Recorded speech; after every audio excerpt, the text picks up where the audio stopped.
Welcome back to another episode of the Start Thinking Forward podcast, the show where we dive deep into the minds of entrepreneurs, innovators, and game changers.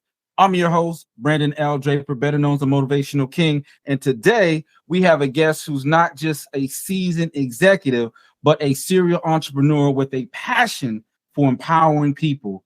With a 30-year software career, co-founding companies like Marta Services, Deerwalk, and employing over 2,000 people in Kathmandu, Nepal.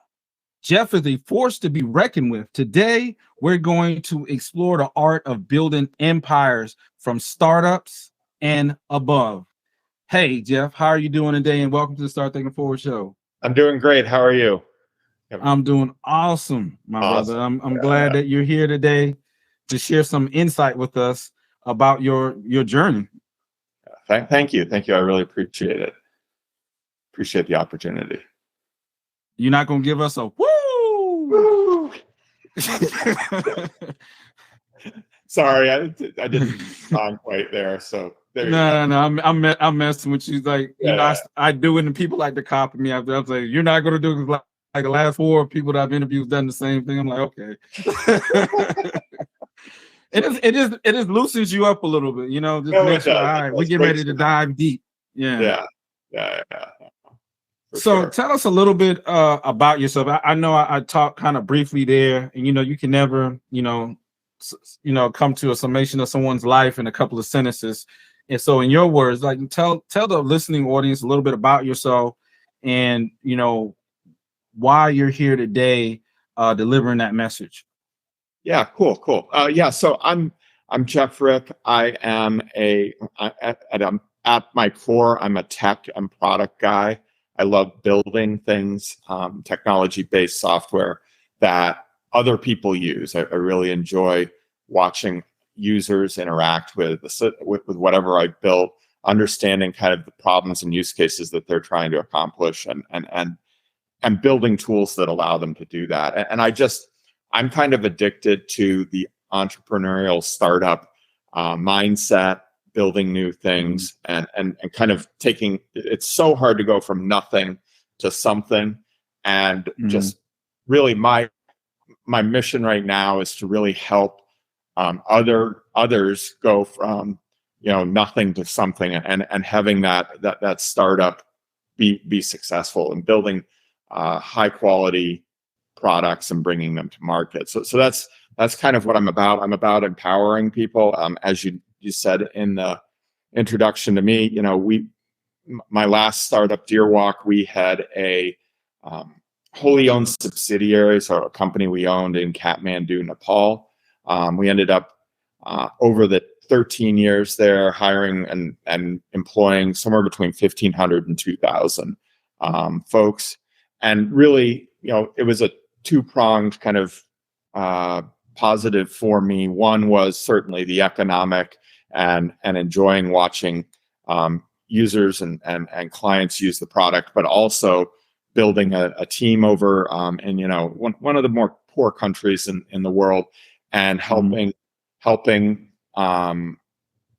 young kids really coming out of school, learning how to become professionals in software, learning about how to develop products, and building those folks up.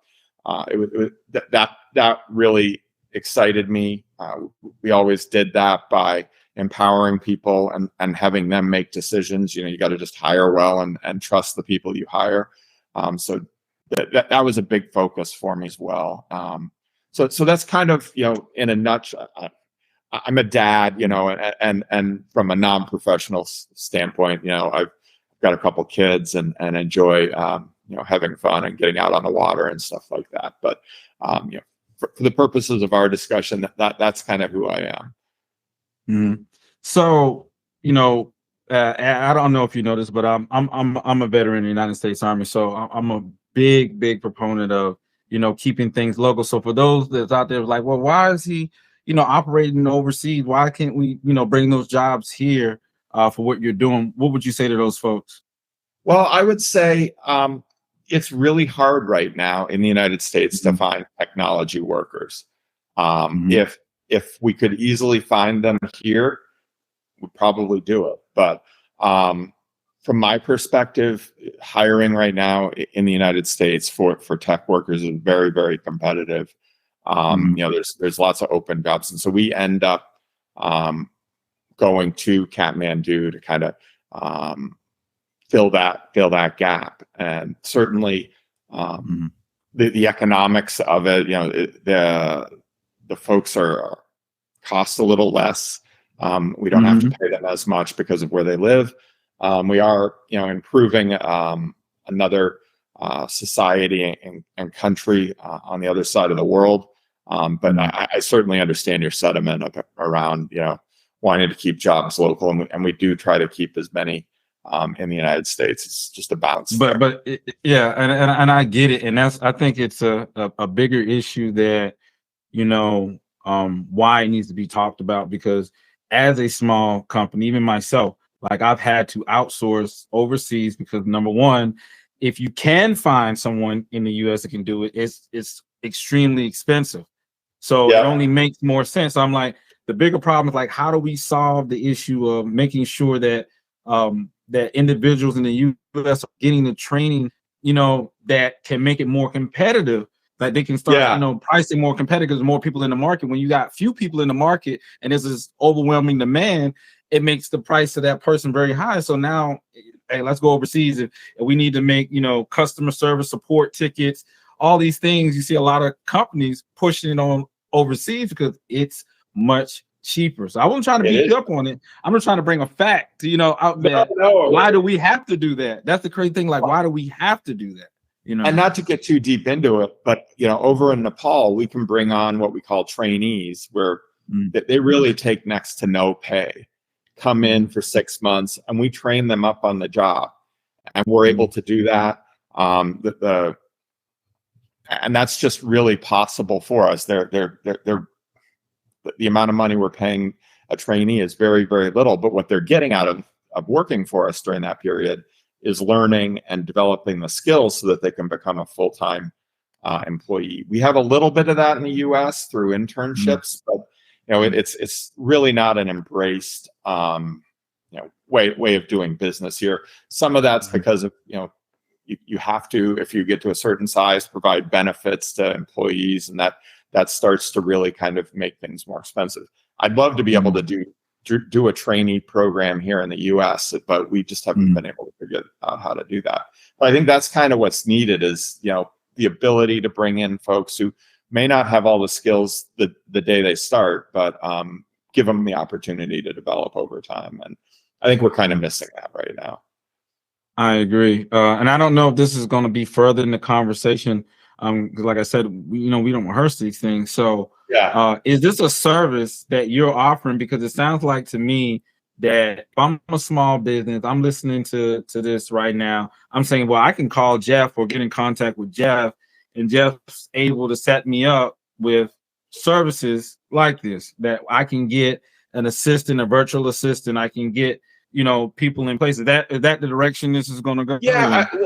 So I look at us, certainly we have the offshore capabilities over in Nepal, but what I'm really passionate about is the part that happens before that team does the work. So if you're out building a software product and you've got an idea, you're trying to solve someone's problem, and you sit down and you say, okay, we think we got a really good solution to how to solve that. How do we take that and make it into reality? So there's a whole bunch of product management, product development that occurs at the beginning, where you're breaking down that product, you're building it into small composable bites of work, and then sending those over to the team and having them execute on that.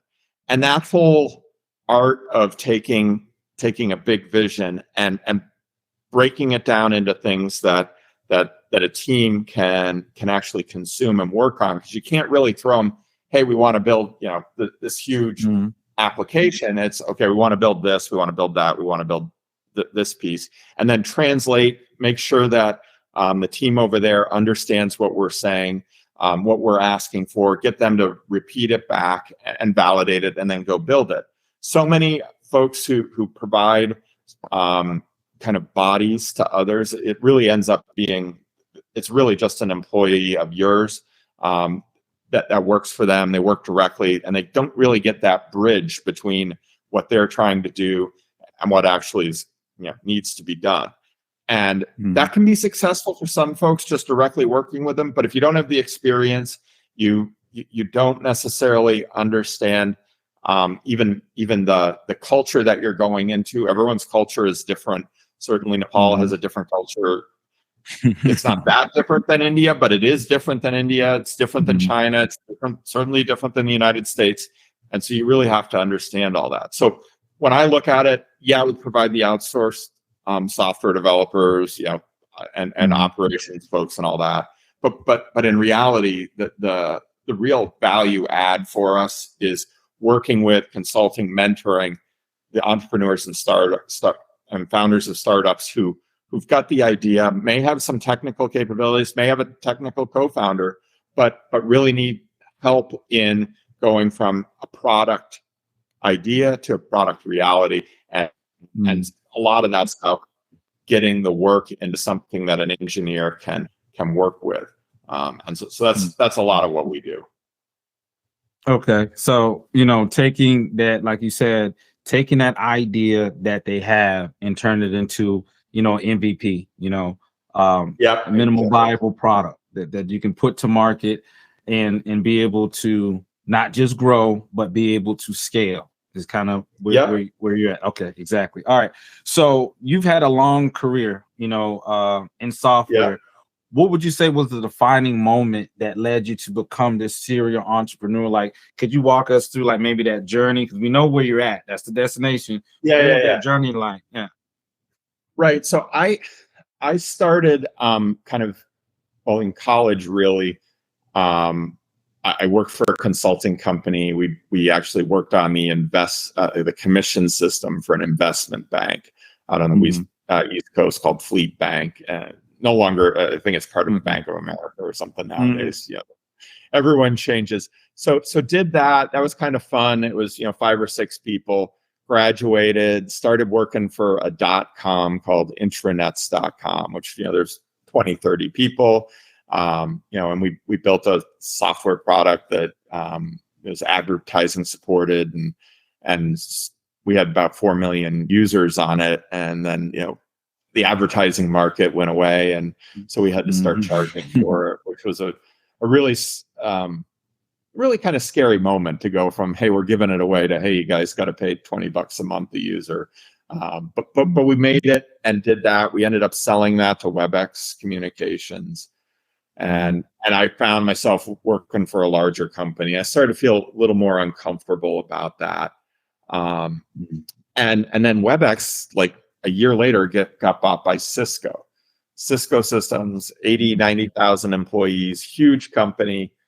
And all of a sudden I'm lost. And, I'm running a team within Cisco, and I'm supposed to be, all this, and there's politics, and you got to know who to be friends with and who not to be friends with. And that's just not for me. And we were doing a great job, but the wrong person made the wrong decision, and all of a sudden the whole group was gone, and it was off to California or something like that. And so that was kind of the defining moment for me, where I'm like, this is just not for me.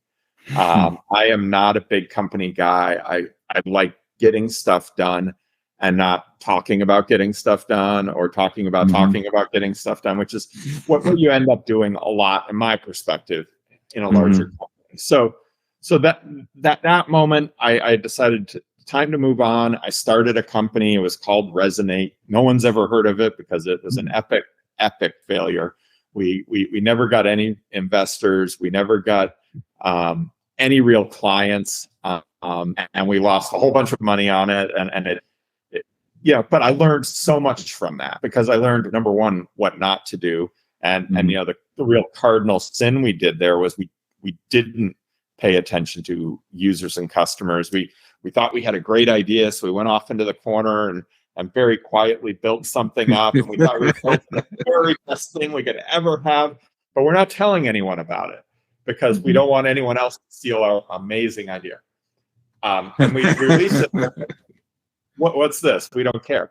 And it's like, to me, that was a real defining, like, you never should do that. The first thing you should do when you're starting a company is go start talking to people who are going to use your product and tell them what you're going to do and see if they laugh at you. See if they think that's a good idea, a bad idea. Start validating it with potential clients. Go find a prospect. Go find a client. Get someone who's interested in your solution to their problem, and then go and build it. So for me, that real epic failure of just not paying attention, not talking to anyone, and thinking you've got the best idea in the world. We had a terrible idea. And it failed really, really badly, and it should have. But from there, I then went and started I co-founded a company called Deerwalk, and Deerwalk was in the healthcare data analytics space. But we started with, let's just go out and talk to clients. My first day on the job, I'm out talking to potential prospects and clients. I don't even know what I'm talking about, but I'm listening, and I'm listening to everything they've got to say. And that helped us really build up a product vision. And from there, bootstrapped that company. We took a couple bucks of friends and family money, never really brought in any venture capital or private equity or anything. We sold the company 10 years later for a whole bunch of money. It was, like a home run. And then all of a sudden I'm back working for a company called Cedargate. Really great guys, great team. But all of a sudden now the company's about 5 times the size of what we've grown. Deerwalk 2, I'm working for a 1,000-person company. It's not 80,000, but it's still 1,000 people there. And, I'm having the same kind of feelings. And it was time to move on after about 2.5 years there. I'm just like, this is not me. I'm not a big company guy, or even probably a medium-sized company guy. I'm a startup guy. And so I ended up leaving there and coming to start My True Services. Okay. So I hope that no. I mean that gives a good. I think that gives the listening audience and myself a clear understanding of your journey. There's a couple of things, right? One is, I don't necessarily agree with you when you say epic fail. And the reason I say that, because I don't think Deerwalk would have been successful if you didn't fail there. Because to me, John Maxwell, fail forward. Is that idea that you failed forward? Yeah, you made some critical mistakes, like going in the corner, not letting people know. Like, the first thing you got to do is like, okay, will someone buy this? I have to build something that people actually want, not something I think they want. Yes. That was the biggest lesson I think that you learned, and that carried you into Deerwalk. And I want people to understand that it's like, hey, yeah, that was a failure, right? That occurred. That was a disappointment, but he was able to pivot. You didn't give up. You went on to Deerwalk and was able to sell that, exit. Right? That's the key there, right? That exit successfully. So I don't consider that necessarily the epic fail. Epic fail is like, hey, you didn't learn nothing from it. You're the guy sitting in the corner talking about, man, I used to have a company. I used to be making real money. I don't know why I'm broke now, but I used to be that guy. That's an epic fail. Yeah, no, you're right. And thinking back to our conversation and I mentioned trainees, you could view that as my trainee experience where I learned what not to do. And you're very right. Like, out of that, I learned, number one, talk to clients. Number two, I started doing some work with Nepal, so I kind of started to learn that experience. And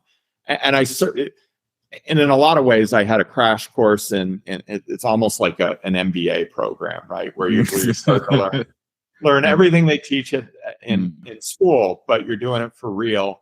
Probably costs about the same amount of money, about the same amount of time, but you're learning through hard knocks and not through someone telling you about it. So I obviously say epic failure because of just the financial aspect of it, but I had a great time doing it and learned so much. So yeah, you're right. I just had a guest, Bruce Weinstein, and what he says, it's just money. It's just money. He was in the top 1% of earners.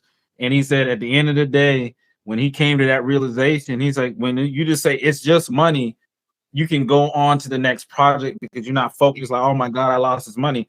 The time, you need to focus on that time you lost, but you can't that's the only thing you can't. You can make more money. You cannot make more time. Brother. Yeah, exactly. So so the next thing is, many people talk about, the startup journey. Everyone's starting this startup.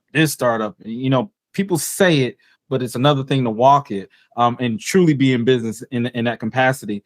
But you seem to be passionate about the impact it can make in people's lives. Can you elaborate on that? Well, I mean, first off, starting a company, working for a startup isn't for everyone. Let's be very, very clear about that. It does take maybe a special kind of crazy to do it. To get a well-paying job and say, "Hey, I'm gonna go give it a try." What you mean, Jeff? A special type of crazy, man? Yeah, you know what I mean. I mean, there are days where it's very trying. There are days where it's exhilarating. All of those things. I think at the end of the day, if you're a problem solver, that's a really good place to start with starting companies, because at the end of the day, not pretty much every single company out there at some point at the very beginning was all about solving a problem. And I guess that entertainment might be, well, what problem are you trying to solve? Well, you're trying to solve how do I have a good time and entertain myself. But I think for me, if you're that problem solving type person who can listen, and that's the other key part. The first thing you always do is just start talking to people, and don't do most of the talking. Tell them what you're about, and then sit back and just listen and listen and listen and listen and listen. So problem solving and listening are the key, in my mind, skills to really want to do it. And then to walk the walk is you got to jump off. Trying to do it part-time on the side. You can do that for a little while, but at some point you've got to be all in. You've got to be committed to doing what you're trying to succeed at. And I don't know how these people do it on their own. For me, I need a team. I've got two great co-founders with me, Rob Wollum and Julie Dita, and I wouldn't be anywhere without them, because I don't solve all of I can't do all of the things that are needed to be done to run a startup. I'm just not. I know my strengths. I know my weaknesses, and I found folks who fill in the weaknesses that I have. And so for me, you got to have a team. Just that is really key to it all, and part of empowering people, and you want to bring everyone in and share in the work, but also share in the upside if there is any. So this is, and that's an interesting point, when you mention about team, and I wholeheartedly understand the importance of a team. So I guess the question then would be, as a startup, right? I'm listening to this. I'm on the other side of this conversation. I'm getting ready to start a startup, or I already have a startup, but I don't know how to build a team. Because that's a prominent problem there. It's like, hey, I know how to self-regulate me. Yeah. But I don't necessarily know how to regulate other people. I don't know how to build other people. I don't know how to put, it's like being an engineer. You got to be able to put all the pieces together. And if you're not necessarily strategically good at that, how do you start? That. Yeah. That's the first. Well, I mean, you got to find someone who's motivated first. And that motivation is something you can't build, right? Someone's got to be really motivated. You got to wake up every morning and say, okay, I'm going to go work on it, or be up in the middle of the night thinking about it. I mean, we all do a lot of that. So the motivation I can't do much about. My teammates have to be motivated, and if I'm not going to find them, and ideally they're self-regulating at some level. But if I've got a partner, and I'm talking partners here, not necessarily employees, but for partners, they got to be motivated. There's no regulating them or motivating them. They better be able to do that. If they can't, then they probably shouldn't be starting something. But identifying and building a team, once you start to identify people who are motivated and can regulate themselves, the next thing is really to look at yourself and say, okay, what am I good at? What am I not good at? More importantly, and recognize that you can make yourself a little bit better, but you're never going to get as good as someone who's really proficient at a particular role. And for me, one of the things is I know I'm a big picture. I'm a vision guy. If I really, really focus, I can get down into the nitty gritty. But I've surrounded myself, my two co-founders are super detailed, are all over the detail and making sure that almost to the point of, being a little bit neurotic about making sure everything is just so. And so we complement each other really, really well on that angle.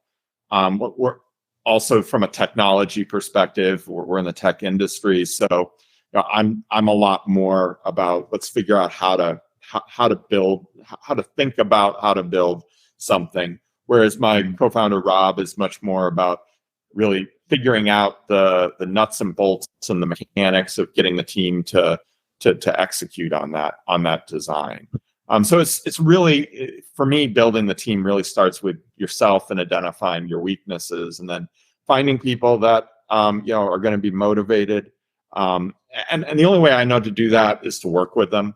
For me, it would be very, very scary to join up with someone and try and start a company having not really worked with them in the past. Unless I really had someone strong vouching for them, it would be a hard call. You never know how personalities are going to mesh. And if you're really starting something, you're in each other's shorts. Kind of what's going on in everyone's lives. You're aware of the finances and who can do what, and all of that. So you've really got to have that trust, and the only way I know to do that is to really, really become close with someone through working. And that may be, I don't know. That's my answer. I wish I had a point. I mean, to me, it's it's all in perspective. Like, obviously, it's a very risky to start something with someone because you don't know their habits. You don't know. Yeah. There could be bad habits there. And when you're building a startup, it's a part, like you said, it's a partnership. You're not looking at it as an employee.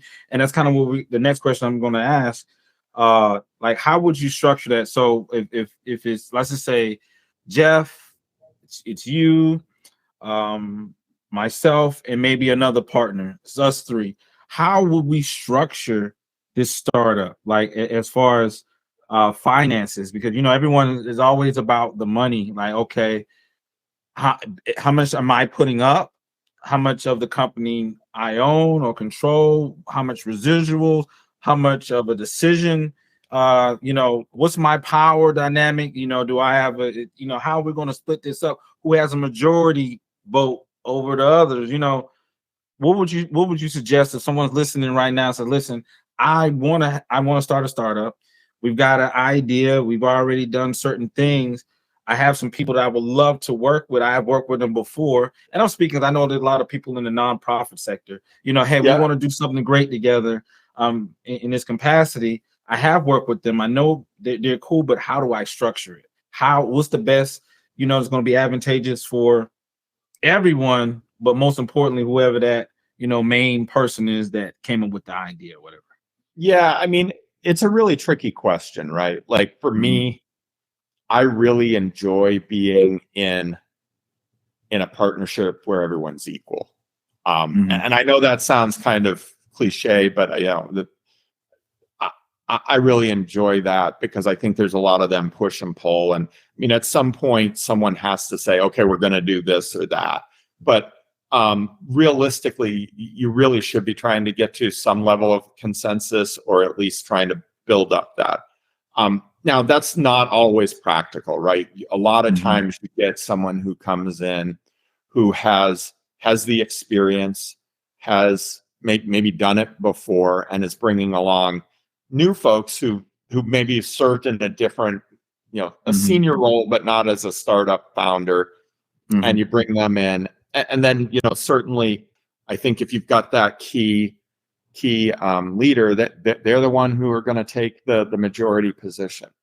I think a lot of people, and this is get really can get hung up on the division of equity and all of that at the beginning of a startup. Startup's not worth anything at that point. And the more you focus on bringing value to the table and building things, the percentages will work themselves out at some level. That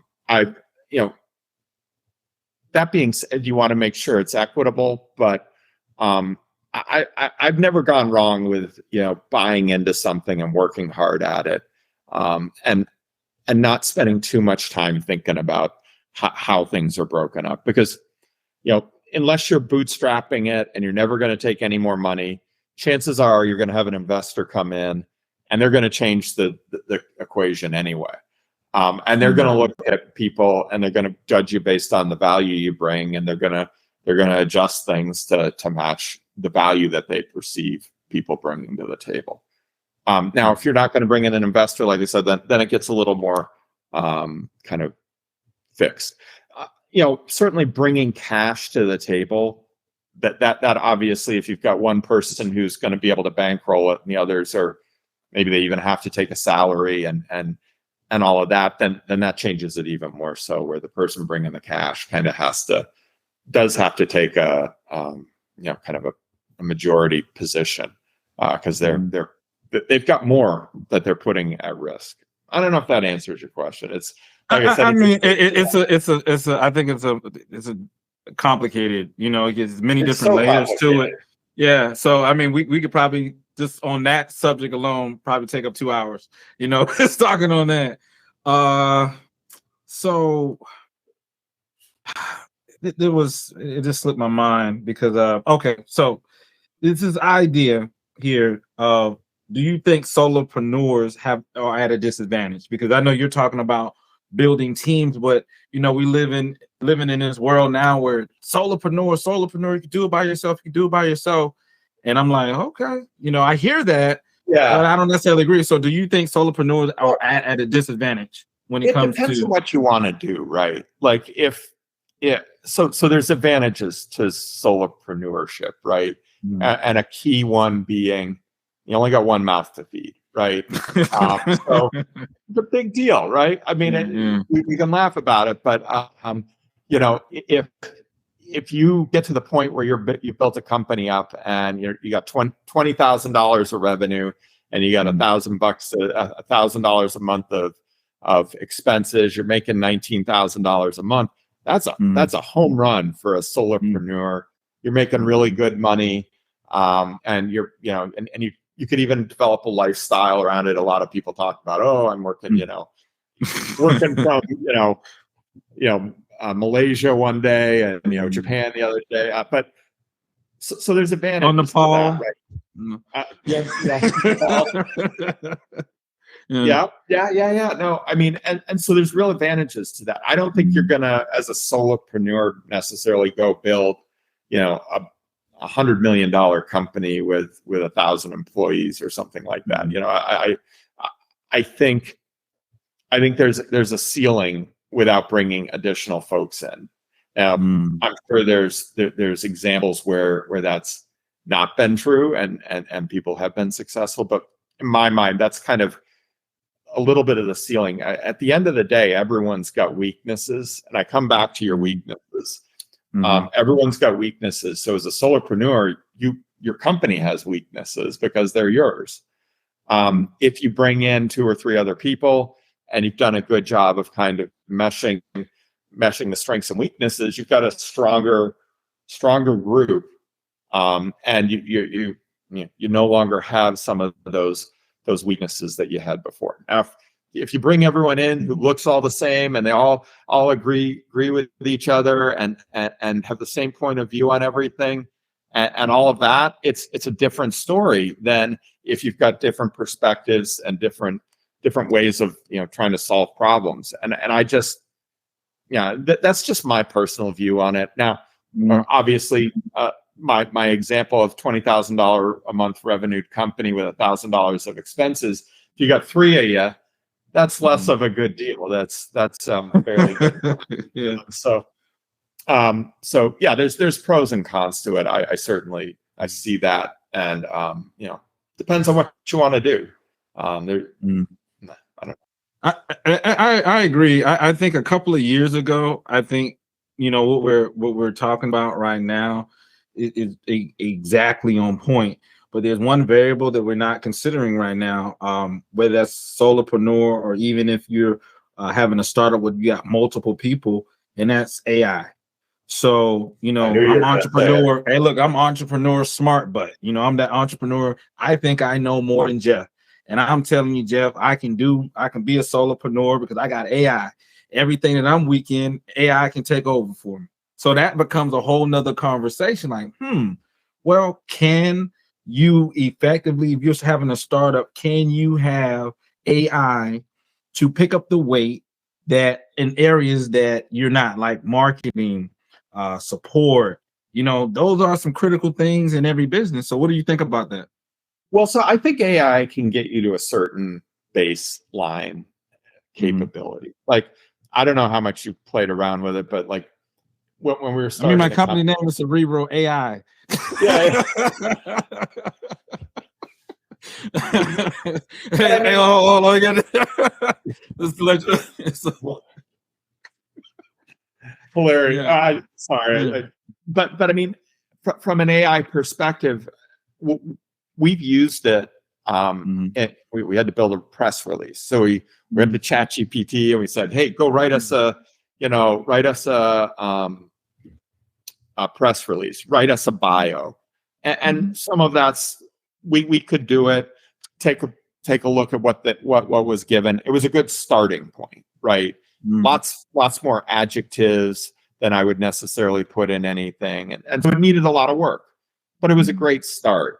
If I'd just taken that blindly and used it, I'd look fairly foolish, I think, because it just people don't talk in quite the way that a AI tool is generating the content. So you kind of have to make it more personable.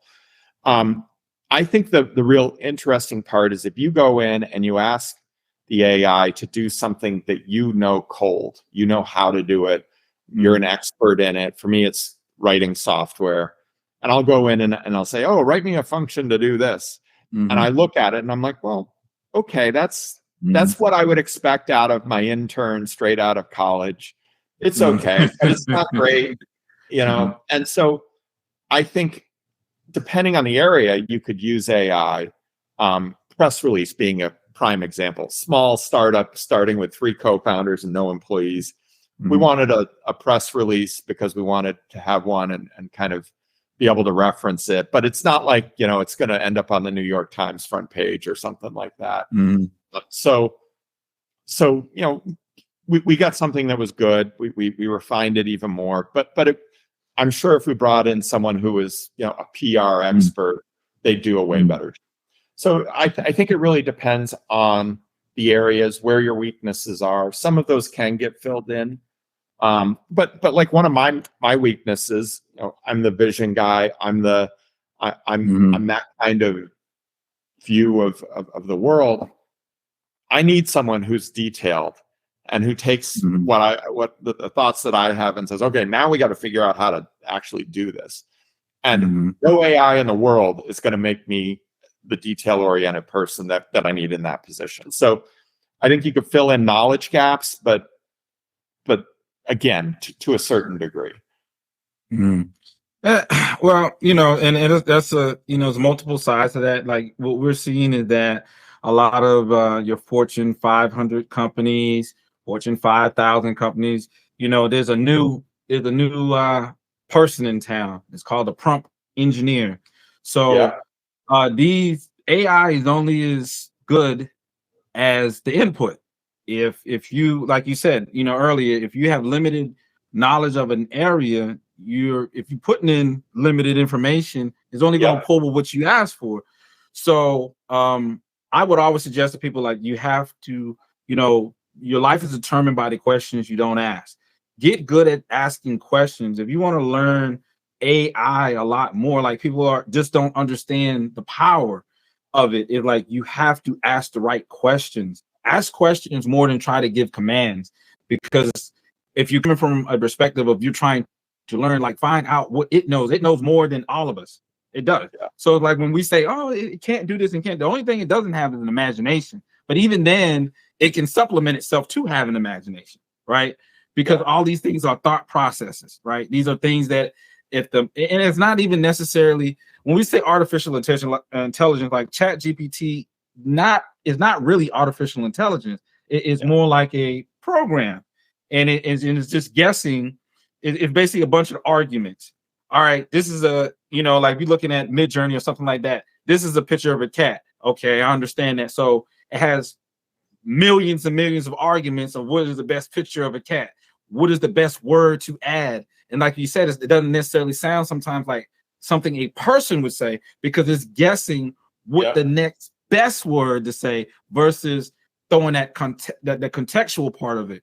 So, it's interesting. So I'm like, we're going to see in the next couple of years, but I'm just like, as a business owner, if you're hearing this, like AI is not going anywhere.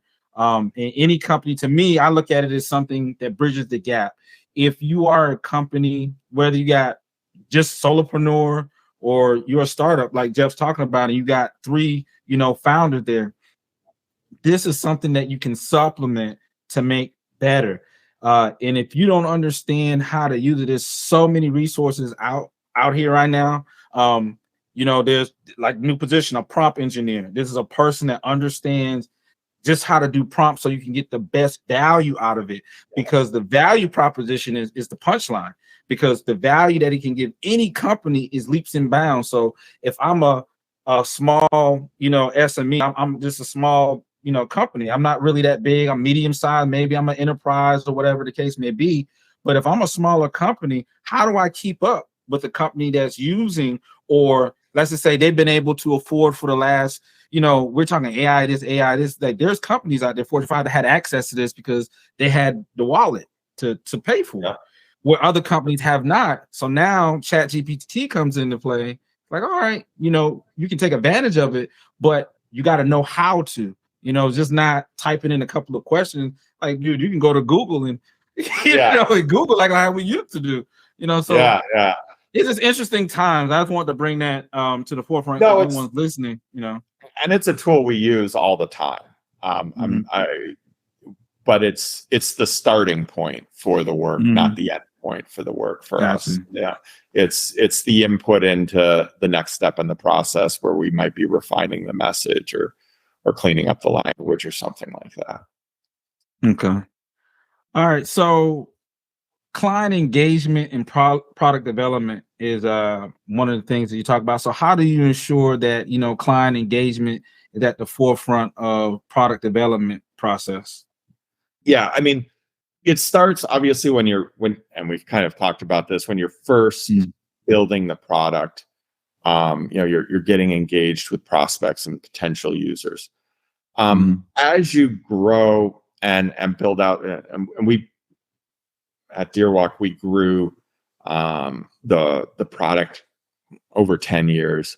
One of the real disciplines that I'm a big fan of is identifying 5-10 key clients that are representative of the kinds of clients you want to have, ones that are going to pay you well, pay on time, be kind of forward thinking. Oh, I mean, those are important things. Be forward thinking, maybe pushing the envelope a little more, and go out and sit down with them and talk to them about not just how they're using the product that you've built, but how it fits in with everything else they're doing within their day-to-day. And when you do that, you start to learn more about what it's like to have their job and how they're working with it. And every time I've done this, you come away from that with, wow, we're off thinking about fixing this problem. That's not a big deal to the users and the clients that we want. And we're completely ignoring this other thing that they're doing that's tangential to what what we're actually doing, but is of a higher value to them. And every time I've done that kind of tour of talking to 5 or 10 different companies, and you come back from all that and you try to aggregate out the information, you find that we were way off course on some of, maybe a lot of what we're doing. We kind of know the core business, but we thought we should go this direction, and we should be going. So that's part of the conversation. Having good, strong client engagement folks who are working with clients, checking in on them. It's more than just, hey, how's it going? How's your business? That's all good. But people who are adroit at using the tool, understand the client's use cases, and can translate those to the client, but also listen back to the feedback and provide more than just a complaint. Part of really improving the client experience, in my mind. Okay, you mentioned that your proudest accomplishment, is about building that culture, right? That type of company culture. So to add to that, what are your non-negotiables in creating true company culture? Yeah, I mean, I think to a large extent, you kind of got to leave ego at the door. I think, I've met lots of like big wig executives and all that, and you start to got to get nervous about it and everything. And I always come back to, that guy is just like everyone else, or gals just like everyone else. They were at home this morning, probably still with their kids. Maybe their spouse was getting on them for not doing this or needing to do that, or everyone's got the same. Outside of work, everyone is really kind of the same. They drive a car to work. They don't just levitate to work or something like that, but there's a lot of executives out there who kind of feel that way at times. And for me, it starts with, a company and their culture is a reflection of the leader at the top. If you get a humble leader who understands their place and understands that it is a team, it's not them, it's not I, it's we. That aspect of it really starts to drive a good culture. So ego is a big part of it, but also trying to really make decisions based on the merit of the idea as opposed to the person delivering it. And that's sometimes easier said than done. But great ideas, I always look at it as, if I'm a CEO or I'm a CTO or I'm kind of up in the food chain, the person who knows the most about the job that they're doing down on the front line is the person doing it. They are the experts. I am not the expert at that job. I can listen to what they're saying. I can try and help them along, but my real goal in life is to make their job easier and give them the tools and the capabilities and break down the barriers that are in their way to actually being successful. And so that comes back to that humble attitude of, I don't know, I'm not the expert really at most things, because the folks actually doing the work are the experts.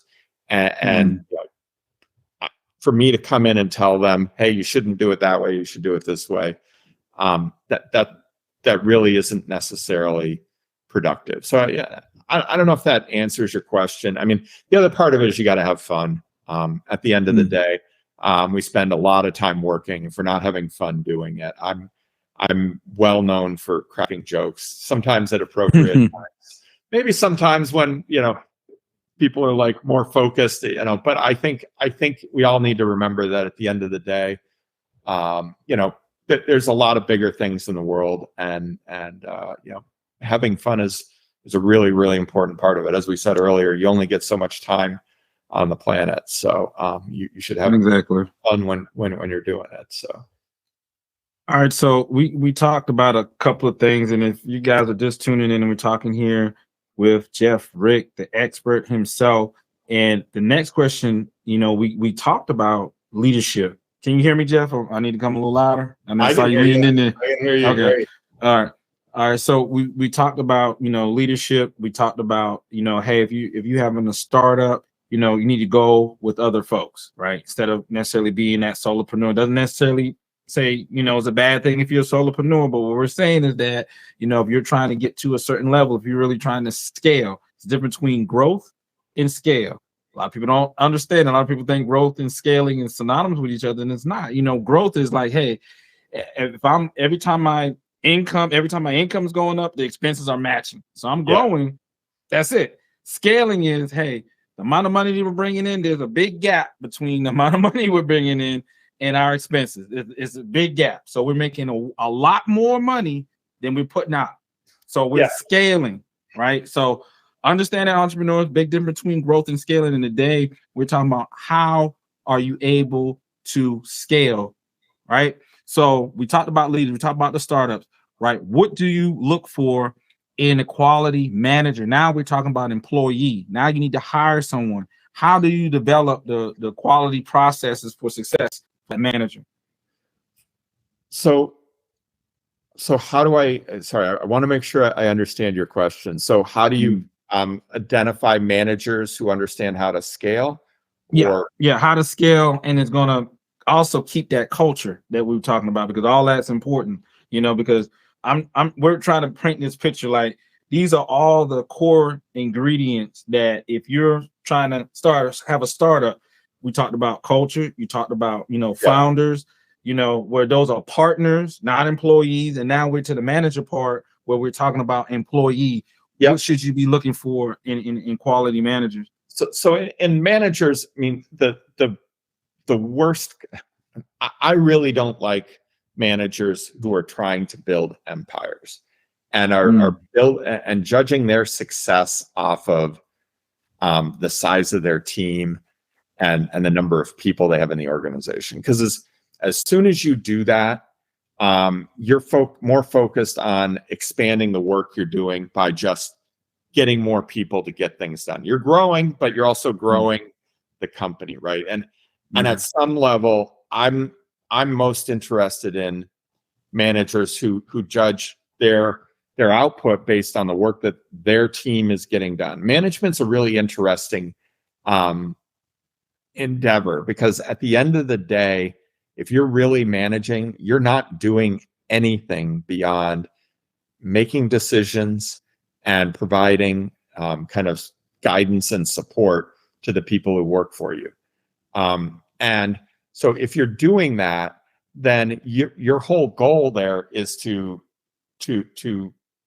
figure out how to, again, break down the barriers and make each one of your employees more efficient. But the only way you really judge the work that you're getting done is based on how much your team is getting done.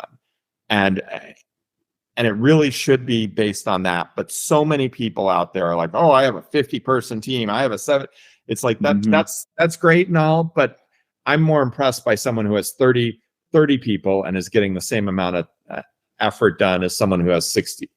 And so many people fall into the trap of, especially in the larger companies, of, well, this person's got 100 people and I got 50, and so I'm more important. I think that's a trap that a lot of people fall into, and really ends up being, where you start to fall down on the scaling, because you stop thinking about how to make one person more effective or how to stop doing something. Sometimes, so often we sit there and we optimize something that we shouldn't even be doing, or maybe we can automate it, or maybe we can change the systems so that task doesn't need to be done anymore. So a lot of, I guess that's kind of what I look for in management. So much of interviewing managers and trying to figure out if they're going to be the right person is, what is their mindset around what is their job? Is their job to enable and kind of be that servant leader, who's really, their goal is to make their employees more successful, as opposed to sitting on high making decisions and being the big shot. That's, and you can really tell it when you you listen to how people describe what they've done in the past, it just tells you a lot about who they are and the way they work. I agree. And there's been times I've been in situations. I work with I have in the past worked with some larger nonprofits, and you see the attitude. You would think that the people in some of these organizations will be a lot more positive, but it's like, why do you have a sourpuss attitude when you're here to supposed to help people? But it's more about, like you said, sitting on high. I get to call the shots. Look at me. I got featured in this magazine. I'm this, I'm that. Everyone crawls to me. And I'm like, who wants to be a leader like that? Like, what you fail to understand is, like, people listen to you because, like, their job hangs in the balance. But when it really, if someone shared this with me the other day, but if they had to go to war with you, oh no, they'll leave you out there to dry. Like, they're not going to fight. Like, any serious issue comes in there and people have to rally together, they're not going to rally towards you because they're going to remember how you made them feel. You know? Yeah, no, you got to make them feel valued, and you've got to, you got to recognize that a lot of the almost all the great ideas are coming from the people who are directly doing the work. And you are only as good as the people who are working for you if you're a manager. And so you really need to focus on making those folks great, and not worry about, who's getting the credit. I read a saying once that says it's amazing what you can get done if you stop worrying about who gets the credit. And it's something I over and over again think about, especially when there's conflict or something like this. Like, I don't need the credit. I'll take the blame, and but that's what leaders do. That's the epitome of what leadership is. Is like, when everything's going good, like, you're in the back. Right? When crap hits the fan, you're up front. And, like, you're taking responsibility because you can, as a leader, you can delegate all day, but the responsibility still resides on you. Like, you can delegate, hey, I need you to do XYZ. I need you to do XYZ. But at the end of the day, that responsibility falls on me still, even though I delegated to other folks. It's your fault whether you had anything to do with it. you put the people in the positions that they were in and the environment that they were in, that they went and made a mistake, right? And or did something that was wrong. And that's your fault. It 100% is. And that's more than just saying it, it's believing it, right? And knowing it. Because, there's never, in my mind, there's very, very, very, very frequently a bad employee. It's really someone who's in the wrong position being asked to do the wrong thing. And that almost always comes down to management not understanding who people are and what they're capable of and what they're interested in doing. And that might happen at the hiring phase. That might be that they put someone in a position that they shouldn't be in. All of that is just understanding people and understanding, what motivates them and what they're good at, and then getting them in the right position to succeed. It's a huge part of management and building out quality teams with good culture. If you don't do that, if you don't care about your employees, I worked for so many people where, oh yeah, we care about you. And it's like, no, you really don't. You come and you shake the hands of the people who matter, and you ignore everyone else. That's a message to everyone. It's a clear message, and you're never going to get past the fact that you did that. So I just, I don't like people like that. I really don't like that. If you think you're